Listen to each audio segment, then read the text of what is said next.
ഇന്ന് ചെറിയൊരു ഷോപ്പിംഗ് ആണ് കേട്ടോ. ചക്കരയ്ക്ക് കോളേജിൽ മെൻസ് ഫെസ്റ്റ് നടക്കുകയാണ്. അപ്പോൾ അതായിട്ട് ചക്കരയ്ക്ക് ഒരു ജീൻസും ടോപ്പും വാങ്ങണമെന്ന് പറഞ്ഞു കേട്ടോ. അങ്ങനെ ചക്കര കോളേജ് വിട്ട് വരുമ്പോഴത്തേക്ക് ഞാൻ രാമനാട്ടുകരയ്ക്ക് എത്തിയിട്ട് അങ്ങനെ വാങ്ങാമെന്ന് വിചാരിച്ച്. അപ്പോൾ വിളിച്ച് പറഞ്ഞതനുസരിച്ച് ഞാൻ രാമനാട്ടിലേക്ക് പോവുക. ഞാൻ ബോബിയേട്ടൻ എന്നെ ചേളാരി ഒന്ന് കൊണ്ടുപോയി വിട്ട് തന്നു കേട്ടോ.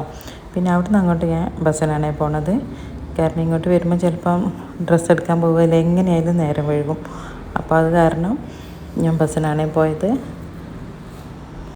കോഴിക്കോടേക്ക് പോയാൽ പിന്നെ ഇവിടേക്ക് തിരിച്ചെത്തുമ്പോൾ ഒരുപാട് നേരം വഴുകല്ലോ എന്ന് വിചാരിച്ച് പിന്നെ രാമനാട്ടുകരയിൽ നിന്ന് എടുക്കാമെന്ന് വിചാരിച്ചിട്ടോ. ഞാൻ അവിടെ എത്തുമ്പോഴത്തേക്ക് തന്നെ ചക്കര രാമനാട്ടുകര ബസ് സ്റ്റാൻഡിലുണ്ടായിരുന്നു. പിന്നെ ഞങ്ങൾ അവിടുന്ന് വൈറ്റ് സിൽക്കിലേക്കാണ് കേട്ടോ പോയത്. അപ്പോൾ 2 ദിവസമായിട്ടാണ് കേട്ടോ പരിപാടി. ഒരു ദിവസം വൈറ്റും ബ്ലാക്കും, ഒരു ദിവസം ബ്ലാക്കുമാണ്. അപ്പം ബ്ലാക്ക് ജീൻസ് വാങ്ങാനാണ് കേട്ടോ പോയത്. അപ്പോൾ ഒരുപാട് പാൻറ്റൊക്കെ എടുത്തിട്ടു, പക്ഷെ ഒന്നും ചക്കരയ്ക്ക് അങ്ങോട്ട് സെറ്റ് ആവുന്നുണ്ടായിരുന്നില്ല കേട്ടോ. പിന്നെ ഒന്ന് പാകത്തിന് കിട്ടിയത് അത് ലേശം കളറ് കുറവായിരുന്നു കേട്ടോ. ഒരു ബ്ലാക്ക് ഷെയ്ഡിൽ ഇങ്ങനെ വരുന്നതായിരുന്നു കേട്ടോ. പിന്നെ അത് ഞങ്ങളവിടെ പെൻഡിങ്ങിൽ വെച്ചു. പിന്നെ ഞങ്ങൾ സുരഭി മാളിലും വേറെ 1-2 സ്ഥലത്ത് കൂടെ നോക്കി കേട്ടോ. എവിടെ പോയിട്ടും ഫിറ്റിങ്സ് ഉള്ള നല്ല ജീൻസ് കിട്ടിയില്ല. പിന്നെ ആദ്യമേ വൈറ്റിൽ തന്നെ വന്നു കേട്ടോ. അവിടെ നിന്നാണ് പിന്നെ ആ മാറ്റി വെച്ചിരുന്ന പാൻറ്റും പിന്നെ ടോപ്പൊക്കെ എടുത്തു കേട്ടോ. പിന്നെ ഒരുപാട് സെലക്ഷനൊക്കെ ഉണ്ട് കേട്ടോ. ഞാൻ ചുരിദാർ സെറ്റൊക്കെ നോക്കിയിരുന്നു. പിന്നെ ചുരിദാറൊന്നും വാങ്ങിച്ചില്ല കേട്ടോ. പിന്നെ ബില്ലൊക്കെ പേ ചെയ്തു ഞങ്ങൾ അവിടുന്ന് പോന്നു കേട്ടോ. പിന്നെ ചക്കര ക്ലാസ് കഴിഞ്ഞിട്ട് വരികയായതുകൊണ്ട് തന്നെ ചക്കരയ്ക്ക് അത്യാവശ്യം വിശക്കുന്നൊക്കെ ഉണ്ടായിരുന്നു. ഏതായാലും ഡ്രസ്സ് വാങ്ങി കഴിഞ്ഞിട്ട് വല്ലതും കഴിക്കാമെന്ന് പറഞ്ഞു. പിന്നെ ഏതായാലും ഡ്രസ്സൊക്കെ വാങ്ങി പുറത്തേക്ക് വന്നു. പിന്നെ ഞങ്ങൾ സോന ബേക്കറിയിലാണ് കേട്ടോ കയറിയത്.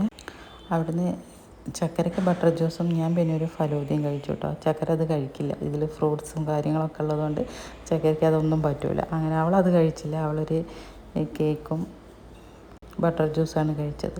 അതൊക്കെ കഴിഞ്ഞ് പിന്നെ ഞങ്ങൾ വരുമ്പം സ്റ്റാൻഡിൻ്റെ തൊട്ടടുത്താണ് കേട്ടോ ഈ ഫാൻസി. ചക്കരയ്ക്ക് അവിടെ നിന്ന് 1-2 സാധനങ്ങളൊക്കെ വാങ്ങാണ്ടായിരുന്നു കേട്ടോ. പിന്നെ അതുകൂടി വാങ്ങി. അപ്പോഴത്തേക്കിനും ഒരുപാട് ലേറ്റായിട്ടോ. പിന്നെ വീഡിയോസ് ഒന്നും എടുക്കാൻ നിന്നില്ല.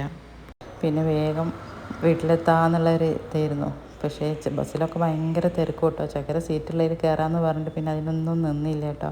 കിട്ടിയ ബസ് ഏതായാലും കയറിയിട്ട് പോകാമെന്ന് പറഞ്ഞു. അങ്ങനെ വേഗം കയറിയപ്പോഴാണെങ്കിൽ നേരത്തെ ഇരുട്ട് വരികയും ചെയ്യല്ലോ. ഈ റോഡിൻ്റെ കുണ്ടും കുഴിയും പിന്നെ അതൊന്നും നോക്കണ്ട കേട്ടോ. ഇത് രാമനാട്ടുകര ബസ് സ്റ്റാൻഡാണ്. പിന്നെ എൻ്റെ ഒരുപാട് കൂട്ടുകാർ കോട്ടയം, എറണാകുളം അങ്ങനെ ദൂരെയുള്ള കുറേ കൂട്ടുകാരുണ്ട് കേട്ടോ. അതാണ് ഞാൻ ഇത് രാമനാട്ടുകര ബസ് സ്റ്റാൻഡാണെന്ന് പറഞ്ഞത്. അവർക്ക് ഈ സ്ഥലമൊന്നും പരിചയമില്ല.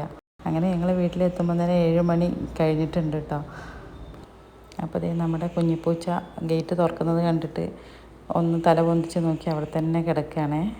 അപ്പോൾ ഇത്രയേ ഉള്ളൂ കേട്ടോ നമ്മുടെ വീഡിയോ ഇഷ്ടപ്പെട്ടാൽ എല്ലാവരും ഒന്ന് സപ്പോർട്ടോടെ ചെയ്യണേ. നമുക്ക് മറ്റൊരു വീഡിയോ വീണ്ടും കാണാം.